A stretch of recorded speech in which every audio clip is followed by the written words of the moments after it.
Hello from the Kvarn X team, and today we are going to talk about MiCA. That is the most biggest topic of this year and a couple of years back.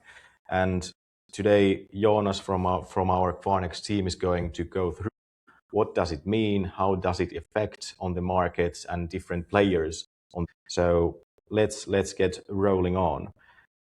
From the basics, what is MiCA and why we have this kind of regulation? Yeah, very good question. And just to kind of agree on your topical kind of opening is that, both of our LinkedIn feeds are, full of deadlines, the 1st of July and MiCA related content. So it's very hot topic at the moment in the EU. And the background for the MiCA, actually, you need to go a little bit back in time before the crypto was regulated at all. So I think the people who were involved back in 2017-18, they remembered the so-called ICO boom, which was just fundraising with the token issuance, and then that actually resulted partly that the industry grew so big that the regulators and especially on the AML side, the volumes grew so big that it kind of needed to get regulated somehow. And back in 2018, the first regulation actually hit to the European market. It was very lightweight registration regime, meaning that if you operated a professional crypto service or back then virtual currency service, you needed to register to the local AML authority. This was very lightweight. It depended on which country you were operating from, where did you register, what kind of requirements you were posed to. And it was a wide variety of different standards. Here in Finland, we had relatively strict ones in a way that it wasn't only the AML side that needs to be. There was some practicalities as well that you need to actually fulfill on the custody side, client protection and stuff like that. But on the other end, there was countries like some of the hubs that were collecting a lot of these companies, like Poland, Lithuania, to some extent Malta, some of the Baltic countries as well, where basically there was only strictly the AML side which need to be covered. It meant that a two person and a computer you can get registered there. But then again, we were also very active back then in the industry, and we soon after the registration requirements hit to the European market, it was very clear that it will result in the huge arbitration inside the EU markets, meaning that, as said, some countries required less than the other ones. So it kind of ended up in a situation that it consolidated the companies to the countries, of course, where you can get easy registrations, right? And during that regime, which now ended 2025 beginning when the MiCA regulation hit, we had almost 2,000 registered VASPs, virtual asset service providers, in the whole EU. So with a massive number of companies, everything from small companies to the very big exchanges, right? In the crypto scheme.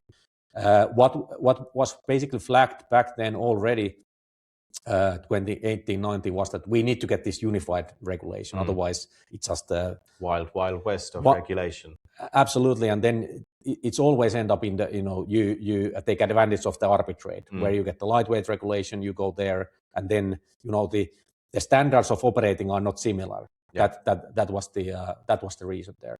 So in the EU, they started to prepare this kind of EU-wide regulation, which would be then a licensing regime, meaning that it would be equivalent of payment institution license, investment service license, the traditional licenses, meaning that you get the unified standards, and then again you can actually passport those licenses across the EU countries.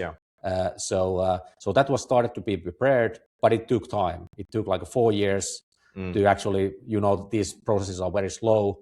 They started to get reviewed and commented and so on. But finally, the MiCA regulation was ratified, and the timelines were that beginning of 2025 it started to be implemented, and then dependent on the national regulators, like in Finland or in the Nordics, elsewhere as well, you could choose nationally how long of a transition period you choose.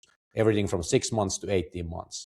And now we are at the end of the 18-month period just now. 1 week we have left, and 1st of July, that transition ends, meaning that the whole EU industry needs to be migrated to the new regulation. What are the consequences if you don't get the MiCA-based, regulation-based licenses? What are the consequences for an operator or for an investor?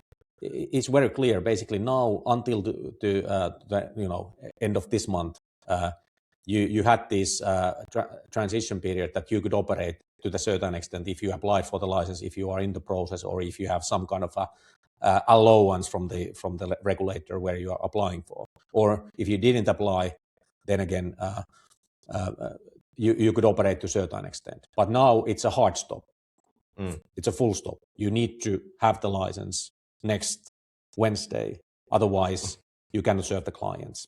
Game over. Game over, basically. And in advance, you have needed to pose a continuity plan, wind down plans, depending on what your status is. If you have applied already, you most likely still are running the process and get the license somewhere in the future. But in the meantime, you cannot serve those clients, at least to the full extent. Or if you're not planning to apply for the license, then you need to stop down the business or do some actions there. But it's very close now. Hence, we're seeing this coming from the other all the channels at the moment. Yeah. What are or is there different categories that the MiCA takes over, and is there some categories in crypto that the MiCA doesn't cover? Yeah, very good question. So, of course, the MiCA regulation, even though it's very comprehensive, it doesn't cover everything, right? Because the crypto is so versatile sector and so many elements to it. So what it covers is basically the service provisioning when it comes to the custody, transferring of cryptos, trading of cryptos, and issuance of cryptos.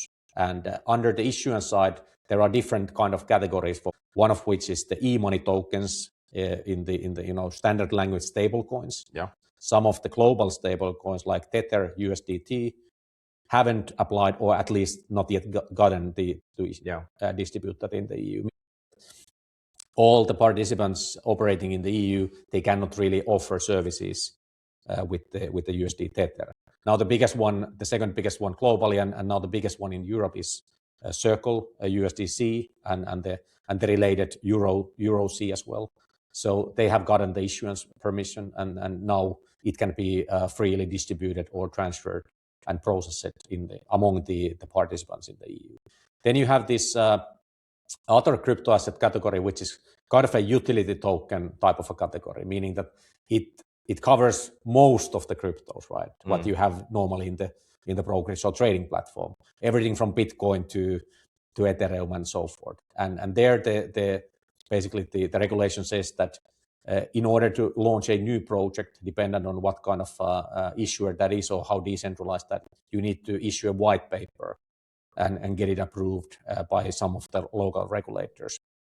In order to now do a new crypto project and list it to some exchanges in the EU, you just need to do it, approve it, and then you can start applying and collaborating with the exchanges to take the token for trading or other services.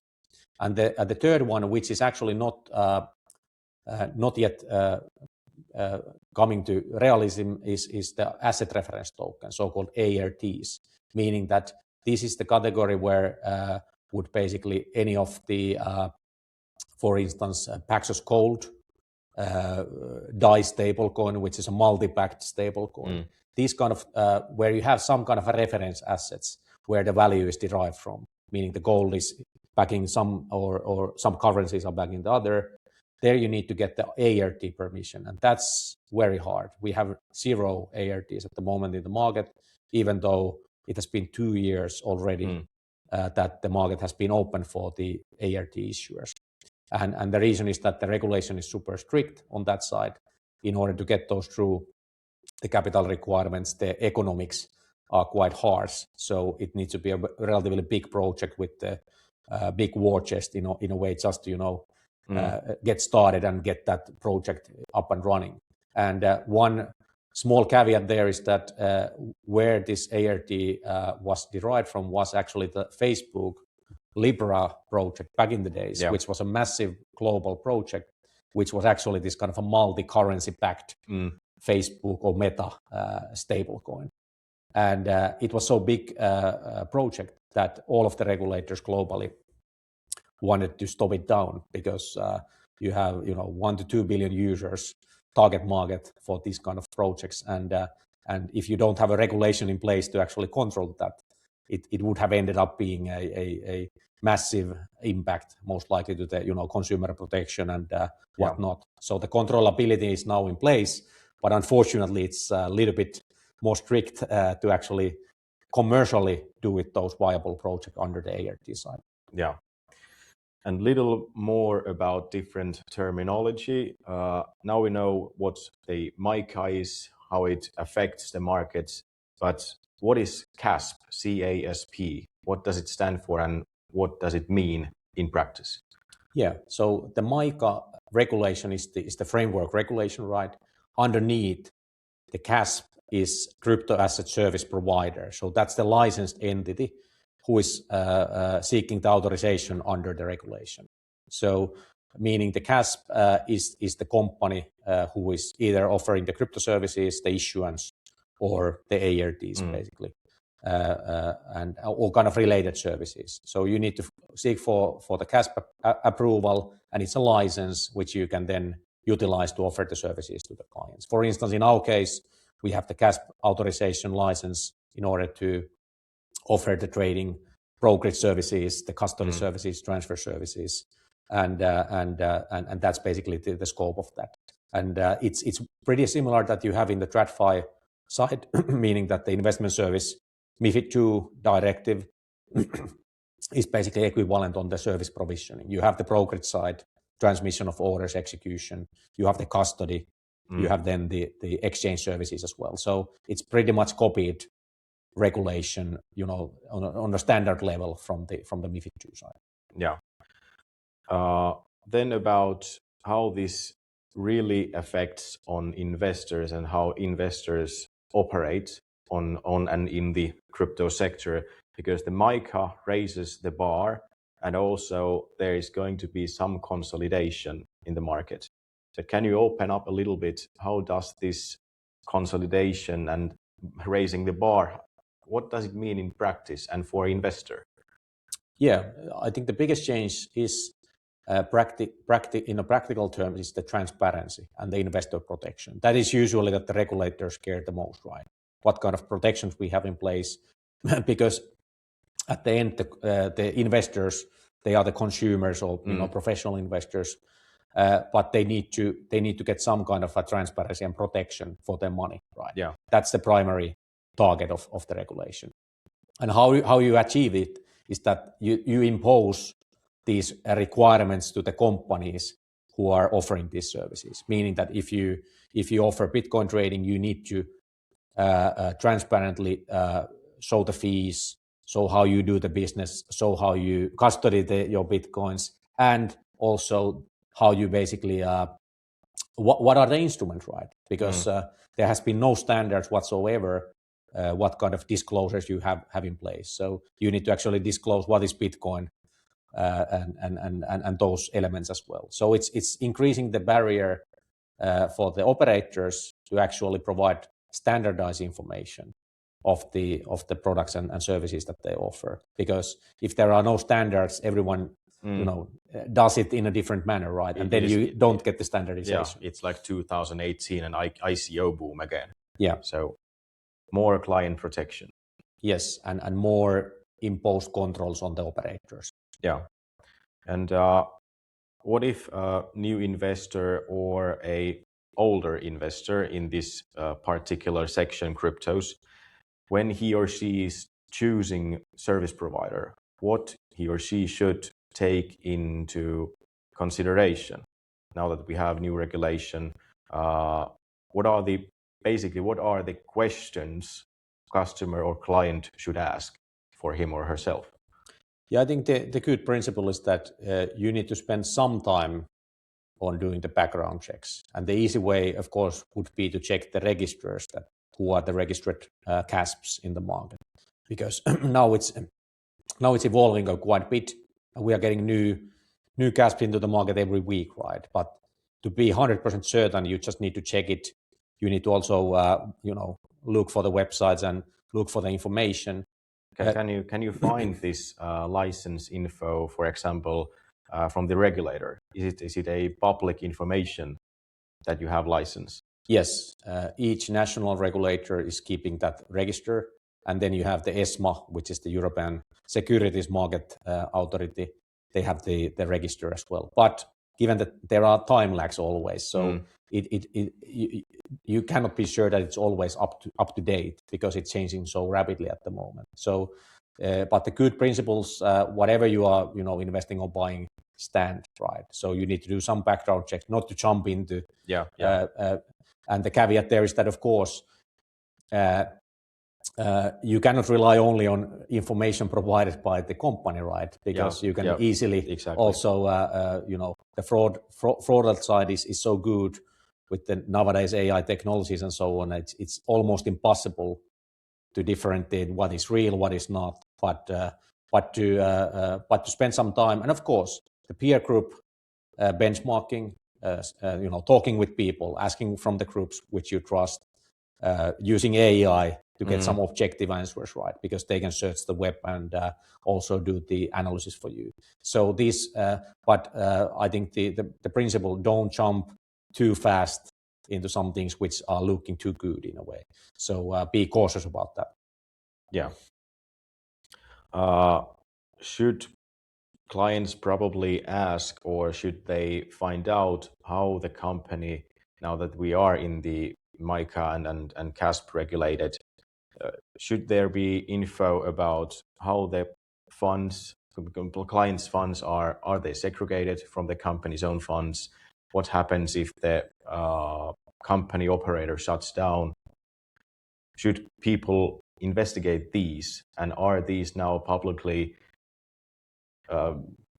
listed information now that we are in the new regulation environment?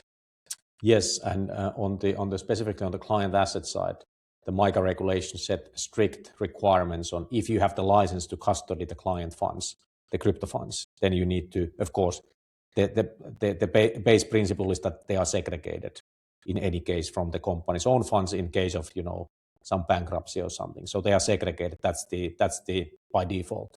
But then that only covers now the crypto side, right? And then it comes down to of course, you usually handle also the fiat currencies which are exchanged or traded against the cryptos. There again, you would need to have then a payment institution or credit institution who is holding those segregated as well. So it's kind of multifaceted thing that you need to analyze. And to be honest, as a basic investor with the basic knowledge of the sector, it is quite hard to actually just by your own means to get information that is this good or bad. You just need to rely that the regulation, if you are regulated, having the license, that they are doing those things by the book of the regulation. But as it goes with the traditional brokerage, online brokerage, and so on, it's now becoming more credible and trustworthy as well. That if you have a license, then you expect that these are following some principles. But of course, now you need to be very cautious because the market is changing at the moment. Yeah. Good. I think we have now wrapped up about the MiCA, about the crypto sector changes. And if you have any further questions, we are happy to answer those. And you can read more from our website, kvarnx.com. And please do also be alert if your current crypto service provider is regulated or not, because the timeline is now at the end of this month and we are now living in the end of June 2020. But yeah, follow us in the different channels, TikTok, Instagram, etc. and go to our website to read more about MiCA and cryptos and all the other cross-asset sectors.